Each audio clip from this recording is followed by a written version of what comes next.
Well, hello everyone. It's Dr. Tom, and here we are for another Facebook Live. I think I'm a couple of minutes late. More chaos in trying to get here, but we're here. I'm in the United Club at O'Hare Airport, and the other United Club that I was in at a different part of the airport, the internet went out. And they said, "Oh, sorry, we'll have it back on soon." And I said, no, where's another club? And so I just hightail it over here. Hello. Nice to be with you. If you're out there, please tag. Oh, there's a couple of, oh, thank you so much. Oh, and I've got to start off by saying that I know my wife is watching with her cousin in Poland. So hello, ladies. Honey, I miss you and look forward to seeing you soon.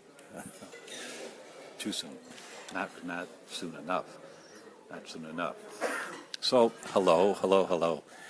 So today's topic is, and I have to keep this microphone close to my mouth here because I'll just show you where I am so you guys can see here. This is the United Club at O'Hare, one of them. And so today's topic, hello Denise Kelly. Oh, thank you for joining.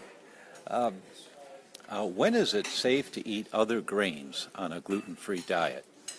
And that was a question that came in, and I thought, what a great question. So when is it safe? So we have to talk about when it's not safe so that you know when it is safe to eat other grains on a gluten-free diet. And the first thing to talk about is related to gluten sensitivity itself, or more comprehensively referred to as wheat sensitivity, because it's not just the protein family of gluten in wheat. There are many other components in wheat that may be a problem.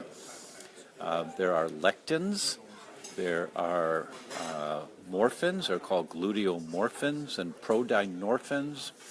If you think of protein as a pearl necklace, hydrochloric acid undoes the clasp of the pearl necklace, and there are many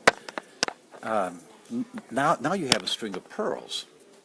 It's our digestive enzymes that break apart those pearl necklaces like scissors. They just snip it into smaller pieces of the pearl necklace, and smaller and smaller clumps of the pearl necklace until they're so small they're just cut into individual pearls, and that's what goes through the intestines into the bloodstream that gets absorbed.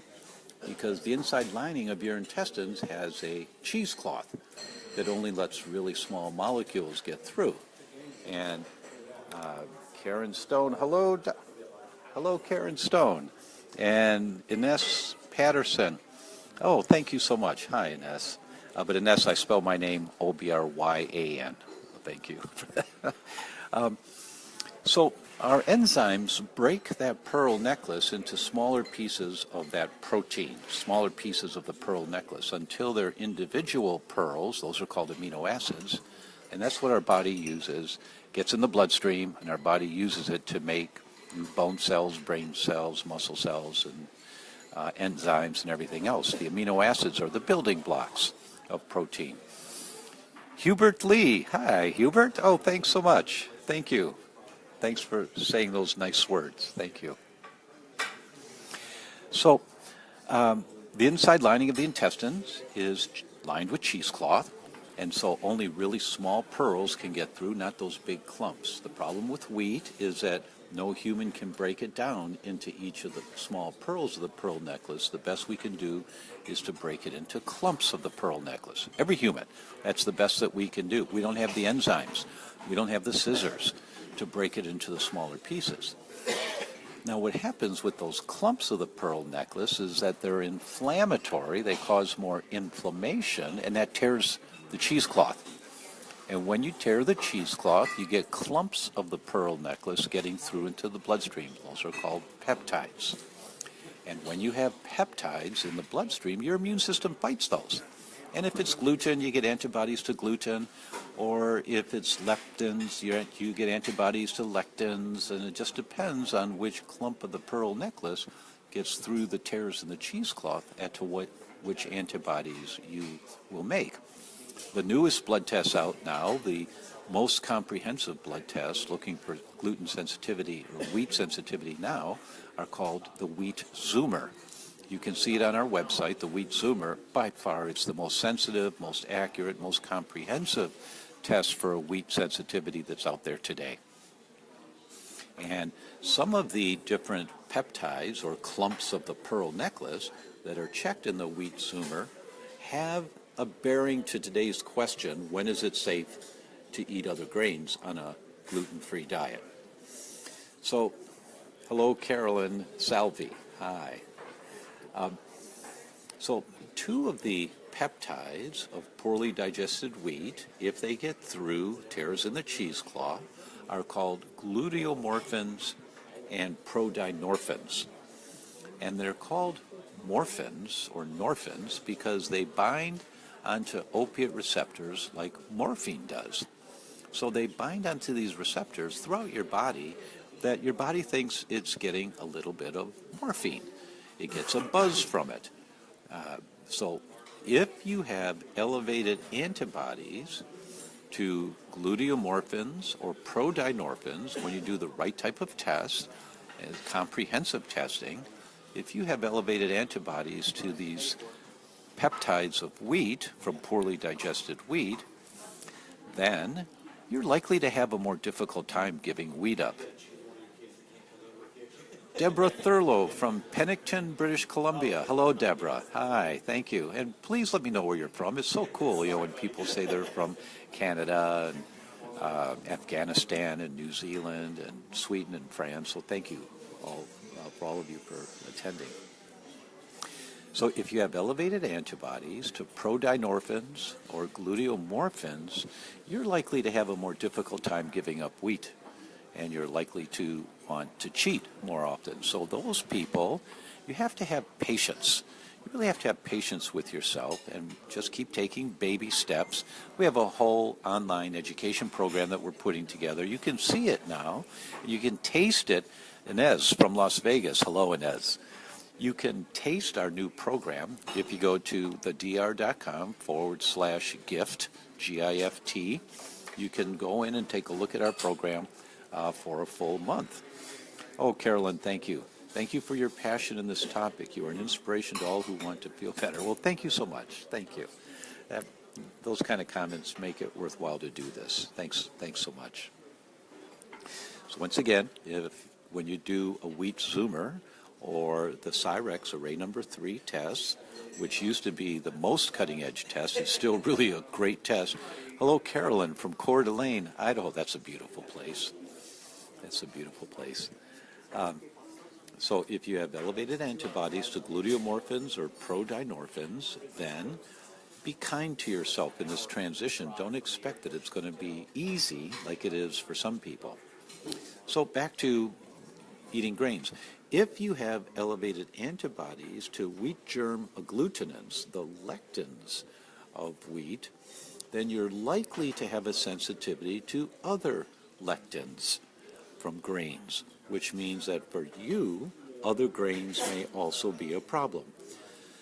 So when the test results come back, when you do a Wheat Zoomer test or a Cyrex Array Number 3 test, if you've got elevated antibodies to wheat germ agglutinins, Susan in Montreal. Hello, Susan. I don't know that I could say it, but je suis étudiant de l'Université de Montréal. I can't say it. This was 1972, and I went to University of Montreal for a summer to learn French. It was such a fun summer. If you have elevated antibodies to wheat germ agglutinins, Bogota, Colombia? Really? Luz Toban from Bogota. Oh, thank you so much. Thank you, Luz. Very kind of you. If you have elevated antibodies to wheat germ agglutinins, you're sensitive to the lectins of wheat. That's what that means. And there are lectins in all other grains. So you are more likely to have a sensitivity to other grains. It doesn't mean you do, but it means you're more likely to. So if I'm going to recommend a grain-free diet, well, some people feel like $1 million on a grain-free diet. Some people don't. But if I'm going to recommend it right out of the box, when looking at a test result, it would be for those people that have elevated antibodies to wheat germ agglutinins. Those people have a sensitivity to lectins, and clinically I've seen they usually do much better grain-free. Hello, Julie. I don't know that I could pronounce. Let me try that. Julie Luoma Konchik. Hello, Julie. Thank you. And Lena Grenier. Thank you. Thank you. Thank you for joining. So, once again, gluteomorphins, prodynorphins, be kind to yourself. You're going to slip. It's likely that you'll slip, or more likely, more vulnerable. So just be kind. If it takes 6 months to get gluten-free, who cares? Because you're talking about the rest of your life. So just be patient and kind to yourself. Those with elevated antibodies to wheat germ agglutinins, you're more likely to have a sensitivity to all grains. For the rest of us who come back sensitive to wheat on these tests, I usually recommend that you, of course, go wheat-free right away. Unless you have the gluteomorphin, prodynorphin, then I say be kind, take it in stages if you need to. I usually recommend going wheat-free right away. And we usually let oats in there as long as they're labeled as gluten-free oats. Then, in 3 weeks, if the patient's not feeling noticeably better within 3 weeks, I say, well, let's take the oats out, Mrs. Patient, and let's see what that does. Because oats are highly contaminated with wheat, and so it's very common that you get some cross-reactivity. You think you're eating oats. Thanks, Connor. Yes. Patience and kindness, absolutely, my friend. And Jan Riley, hydrocortisone for the rest of my life? I don't think so. I believe it was caused by septic shock in 2016. Okay, no, you don't have to take cortisone the rest of your life. Cortisone is designed to reduce inflammation. That's its major job. And if you need it, you take it. But then you learn, how am I throwing gasoline on the fire so that you reduce the inflammation? You stop throwing gasoline on the fire. You reduce the inflammation. You don't need the cortisone anymore. And you should be able to do that with your doctor's blessing. If you read my book, The Autoimmune Fix, it's really clear. How do you start searching to see what's the gasoline on the fire so that you no longer will need the most powerful anti-inflammatory on the market? So if you understand that, hydrocortisone is a powerful anti-inflammatory. It's really good to take it if you need it. It can be life-saving, so don't be foolish on this. So you take it if you need it, if it's recommended to you, but reduce the need for it. Read my book, and you'll figure that out. Anyone out there who has had that experience from reading the book, please make a comment here, and I'll let Jan know. I'll read the comment. So we've got prodynorphins, gluteomorphins. If those are elevated, then you know that you're going to likely have a more challenging time. If you've got wheat germ agglutinins elevated, you're more likely to be sensitive to other grains. If after 3 weeks of being squeaky clean wheat-free, you're still having a problem, we take oats out. At first, we let you have gluten-free oats. Now, when oats grow out of the ground, there's no toxic gluten in them. When you buy oats off the shelf, there's toxic gluten in them. It's contamination. That the trucks that haul the oats from the field to the manufacturing facility, they hauled wheat last week, and they don't clean the trucks. But you can get gluten-free oats. They're labeled gluten-free, so that is an option for most people. Most people can do oats as long as they're gluten-free. Let's see. Kathy Ackerman, Elaine Wall. My grandkids are gluten-free. They say FODMAPs. Watch as well. Absolutely, Kathy. FODMAPs are the component of wheat. And that's the next step that I was going to talk about. Thank you, Kathy. Do you need a job? I'd like you to prime me on what to say next. Thank you. FODMAPs are another component of grains, wheat and other grains. And with wheat, if you have problems with your gut when you eat wheat, the studies suggest that it's most likely the FODMAPs that are the problem and not the gluten proteins. It's this different part of poorly digested wheat, like clumps of the pearl necklace. The FODMAP part can be a problem for many, many people, and there are FODMAPs in almost all grains. So if you get GI complaints, that's another way of knowing would you probably do better grain-free. If you get gut complaints, bloating, gas, abdominal pain, cramps, diarrhea, constipation, then likely you'll feel better grain-free also, because it might be the FODMAPs that you're responding to. I want to keep looking at the comments because Carolyn, your book's a great resource. I own the autographed copy. Oh, I highly recommend all the listeners get a copy. Thank you, Carolyn. Tara Winans has joined. Hi, Tara. Ronnie Moore. Yes, I was given cortisone shots twice and cream. Immediately I went on the reversing the autoimmune diet. It took me a year, but reversed my autoimmune and haven't touched cortisone since. I have to click on a button here to see what else she's saying. I feel better eating no grain. No, that's not the end of it. I think I just wiped her out somehow. I pushed the wrong button. Sorry about that. Okay, Carolyn, my husband's 6. We've been gluten-free for 6 months. Decided to go grain-free a month ago. I think it's helping my husband. It's helped his diabetes, too. I feel better eating no grains. There you go. There are many people that will say that. Going grain-free is not dangerous. No one has an essential need for grains, but you have to be smart in how you compensate. If you're not eating grains, you have to get enough prebiotics to feed the good bacteria in your gut. This is in my book. It's all in the book. That the foods we eat to feed the good bacteria in the gut, many of those foods, many of that food for bacteria come from vegetables. And it's the fiber in vegetables that is food for the good bacteria in the gut.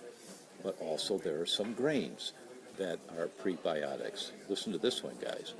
78% of the prebiotics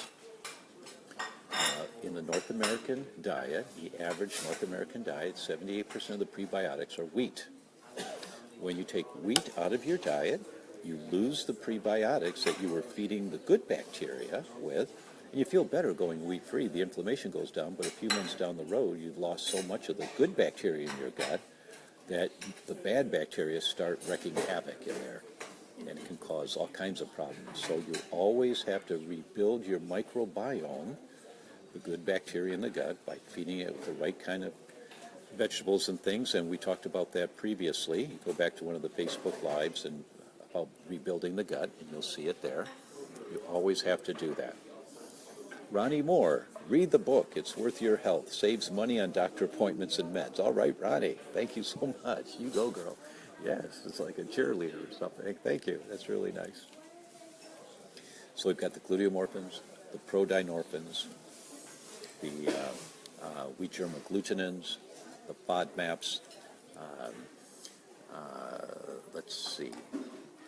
Those are, now, in terms of grains in general, let's go to a different topic, so we're done with the peptide thing. In terms of grains in general, the FDA published a study in 2015, 3 scientists from the FDA.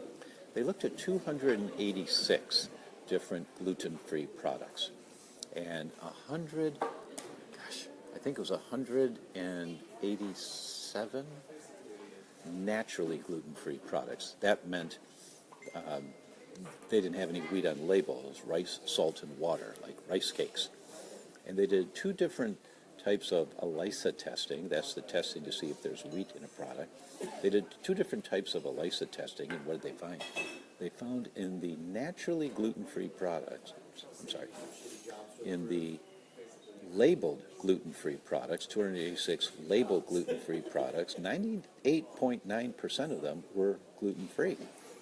That's really good for an industry. It's really good, unless you're celiac and you get one of the 1% of food, then you're toast. But in general, that's really good. Of the 186, I think it was, naturally gluten-free products, 19% of them had toxic levels of wheat in them. But there's no wheat on the label. 19.7% of them had toxic wheat in the product. So you would have had a reaction if you ate this naturally gluten-free product. Let me give you an example. Quinoa is like that. Quinoa, that really great grain, very healthy grain for you. It grows in the slopes or on the plateaus up in Peru, at elevation in Peru. No, it grows in the U.S. Oh, no. It grows on the plateaus and upper elevations in Peru. No, it grows in the U.S. No, man, it's always grown in the plateaus and the upper elevations of Peru.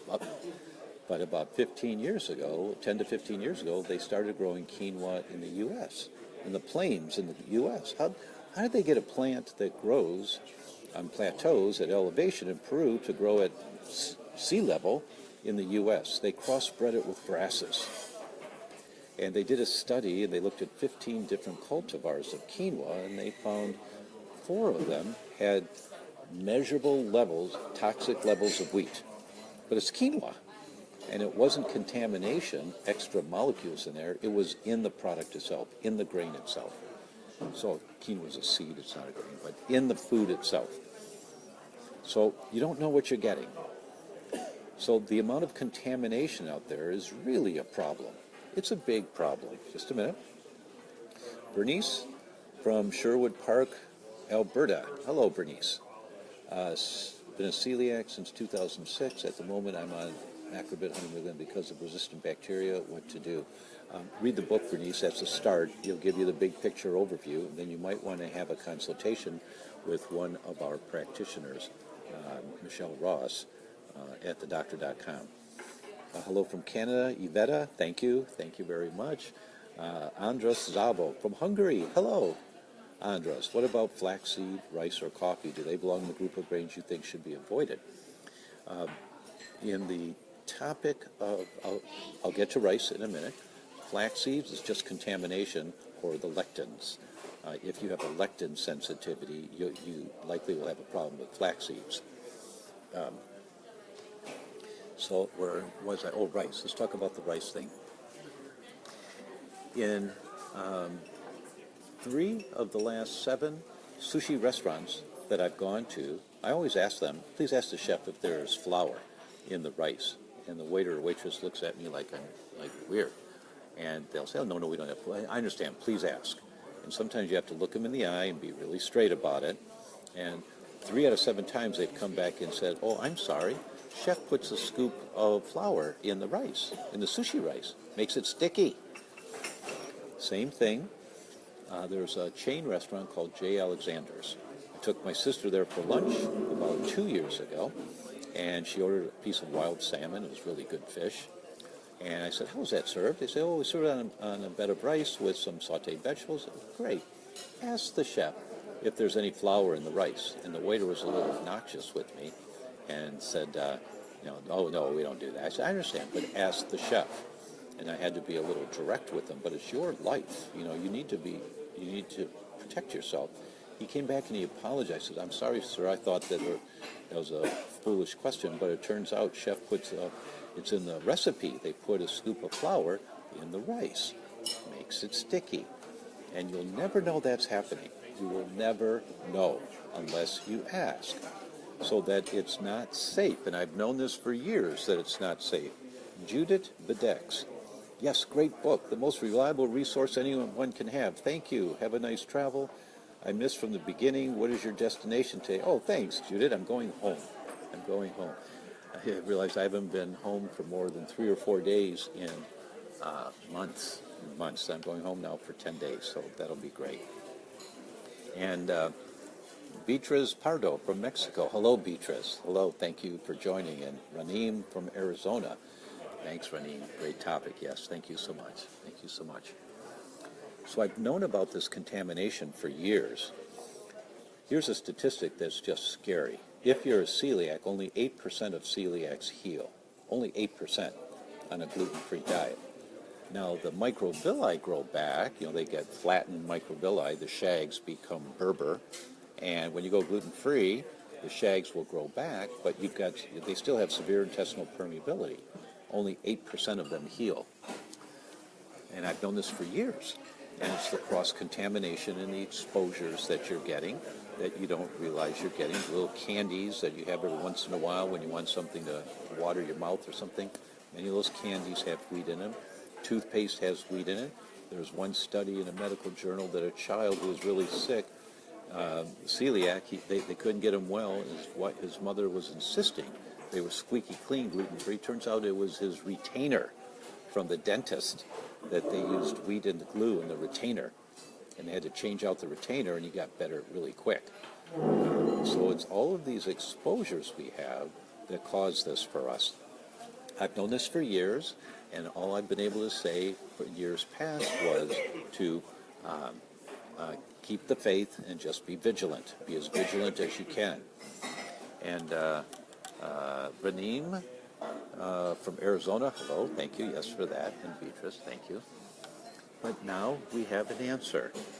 About 3 years ago, I met two scientists. One had been working for 6 years, another had been working for 7 years on this exact topic. And the three of us worked together for 2 years. So this was 5 years ago because we came out with this 3 years ago. There's a product now, an enzyme that works really well. There's lots of enzymes out there. Oh, who's here from Chicago? Chris Romy.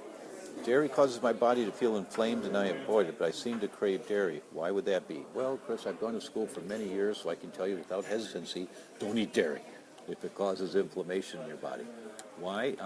There's a number of reasons. It can be that you make antibodies to a component of dairy called casomorphins, which is what I was talking about with the gluteomorphins. You stimulate the opiate receptors, and so there's a little bit of an addictive quality to it. And it stimulates your feel-good receptor sites. I can't get into that in more detail now. I'll go off on a tangent. That's also in the book. I talk about that in the book. So there's a lot of gluten enzymes out there. There's a lot of digestive enzymes that have gluten in their name or something, and they're there to help you digest gluten. And most of them work. Most of them are really good products. The problem is they take 3 hours, 6 hours to work, between 3 and 6 hours. Now, anything that comes out of your stomach, when we eat food, the first place it goes is to the stomach. And why is hydrochloric acid there in the stomach? One of the reasons hydrochloric acid is produced in the stomach, if you put hydrochloric acid on a wood table, it eats through the wood. But it can sit in your stomach all day because we have a mucus lining in the stomach that just lets it sit there. That's where it's supposed to be. So one of the reasons this acid that we make is so powerful is to kill any bacteria that got on the food that you're eating. It's our first line of defense. The problem is, if anything gets out of the stomach that hasn't been killed completely, that's a problem for us. The dendritic cells are the sentries standing guard, if you will, just on the other side of the stomach, right in the first part of the small intestine. The dendritic cells are standing there. If anything comes in that shouldn't be there, they activate another cell called a memory B cell, and the memory B cell makes the antibodies to fight whatever this thing is. And if it's wheat, you make more antibodies to wheat. That whole mechanism of standing guard and crying wolf, and say, hey, we got an invader here, all of that occurs in the first part of the small intestine. How long does it take for food to get out of the stomach? 90 minutes to 2 hours. Well, if the gluten enzymes take 3 to 6 hours to work, how much do they help? Not much, because you've already activated the inflammatory response. Does this make sense to you? If you guys are getting this, give me some stars or something, so that I know that you're getting this one, because this is a really important concept, is that the activation of our inflammatory response. Oh, thank you. Oh, look at all those. Those are great. The activation of the inflammatory response occurs in the first part of the small intestine. This is like back in high school sports, and the cheerleaders are on the side and you want to play harder because the cheerleaders are cheering. So thank you so much. So actually all of the gluten digesting enzymes out there, they've got really good research in the laboratory that they do break down wheat and they break down gluten, but they take 3 to 6 hours. We came up with a digestive enzyme that works in 60 minutes, and it breaks down 99% of all gluten that you might be exposed to, 99% of it. And that product is called GI Shield. There's a few names for it: GI Shield, E3 Advanced Plus, and Glutenza. It's all the same product, and you'll see it on our website, thedoctor.com. It's there. And you take it before you start eating anything that may contain wheat in it. And what might that be? Any grains, any nuts, any seeds, any sauces, any spices. That's pretty much where the hidden sources of wheat can come in your food, or any cafeteria-style mix like potato salad or something. You just never know. So any grains like rice, any other grains, you just take a Glutenza. And Mrs. Patient, normally we tell people to take enzymes. Hello from, wait a minute, where's this? Jeddah, Saudi Arabia. Oh, loved your betrayal documentary, Afnan. Oh, thank you. The autoimmune fix became my Bible. Amen, sister. Thank you so much for that. Thank you. And hello, Jeff from Savannah. Hello. So usually we tell patients to take digestive enzymes in the middle of a meal. Why? Because the enzymes, and many of us need help with some digestive function. Our scissors have gotten dulled over the years from Coca-Cola and sugar and too much other stuff. So we need digestive enzymes. And I recommend you take it in the middle of a meal so that the enzymes are sitting in the center of this big glob of food in your stomach, digesting the food from the inside coming out, and your system makes enzymes to digest from the outside coming in. Normally that's what we want, but with this concept and these enzymes, E3 Advanced Plus, Glutenza, GI Shield, with these enzymes, I want you to take them before you start eating so that nothing gets past them. Nothing slips through the stomach and into the small intestine to activate an immune response. And guys, I just carry a bottle in the glove box of the car all the time, or I've got them in my briefcase also. Ladies, you've got purses. That makes it a lot easier. And so that's going to protect you when you're out there. I know of no other way. Of course, vigilance is critically important, but these sources in the food chain, you can't see them. They're not listed. Vitamins can have wheat in them. Medications have wheat in them. You have to ask your pharmacist about any of your medications, if there's any wheat in them. How early before you eat, Kathy asks, just beforehand. Just as you sit down to eat, just take one. Just need one. If you're having a gluten-free pasta meal, I'll take two, but usually I just take one. So can my dentures be making me more sick? Yes. Oh, that's a nice title for a future talk, but yes, it's true. It's true. You have to ask your dentist, is there any wheat or gluten derivatives in my dentures or in the denture cream? And they won't know, but you ask them, would you please check? Would you please call the manufacturer that made these dentures for us and ask them? Kathy Ackerman, T-Y. I think that means thank you. I think so. You're welcome. You're welcome. So we've got gluteomorphins, prodinorphins, lectins, wheat germ agglutinins, FODMAPs. Those are all identifiable from a comprehensive test like the Wheat Zoomer. That's the best test out there now, and you'll see that on my website. Nancy DeVore says, good grief. I agree, Nancy. I agree. You read the study about this little kid that had really severe symptoms and was dysfunctional, and mom just kept looking and looking and looking, and she finally discovered it was not the dentures, the braces that the kid was wearing. And they changed the braces out, and they got well really quick. So all grains, those that are listed gluten-free, 98.9% of them usually are, or they are 98.9% of them, so that's great.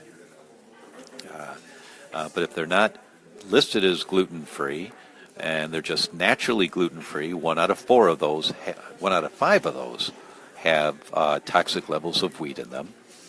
And take E3 Advanced Plus, GI Shield, Glutenza, just travel with it. I take it all the time. I've always got 2 or 3, there's little travel bottles. I just take a little bottle, and I take, the big bottle I think has got 60 in it, I think. I'm supposed to know this. I don't know this. I'm sorry. I'm supposed to, but I don't.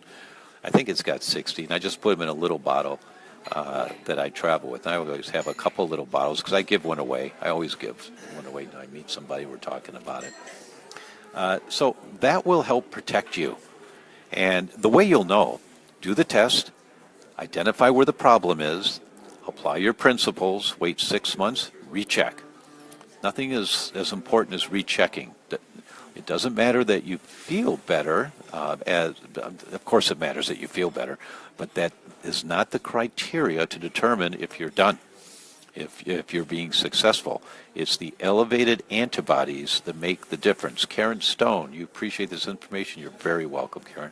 And for everyone out there that's saying thank you, thanks. That really is nice. Helps me, motivates me to keep going doing this. And when you hit these little hearts and things that pop up on my screen, or you make a comment, that's really great. Thank you for that. It just feels nice. Oh, thank you. There's a whole bunch of them just went by. Thank you. And the other thing I would ask you, everybody, pay it forward. Just send the link to these Facebook chats, these live chats, to your friends. Oh, thank you, guys. Thank you for sending these. It's really great. Nancy's got osteoarthritis, Hashimoto's, and celiac. Read my book, Nancy. It's 101 for you. You read the book, and you'll have a game plan. You'll understand the game plan. Oh, my wife just sent a picture of us that popped up. Thank you, honey. Okay. I think we're done for today. Thank you, Shoko. Thank you so much. Arigato. I have to catch a plane. So, guys, I will say thanks so much for your support. Please pay it forward in your world, and we can save the planet. Yes, we can. And talk to you next week. Thanks so very much. Oh, and go to thedoctor.com/gift, GIFT, gift. Thanks very much. Bye-bye.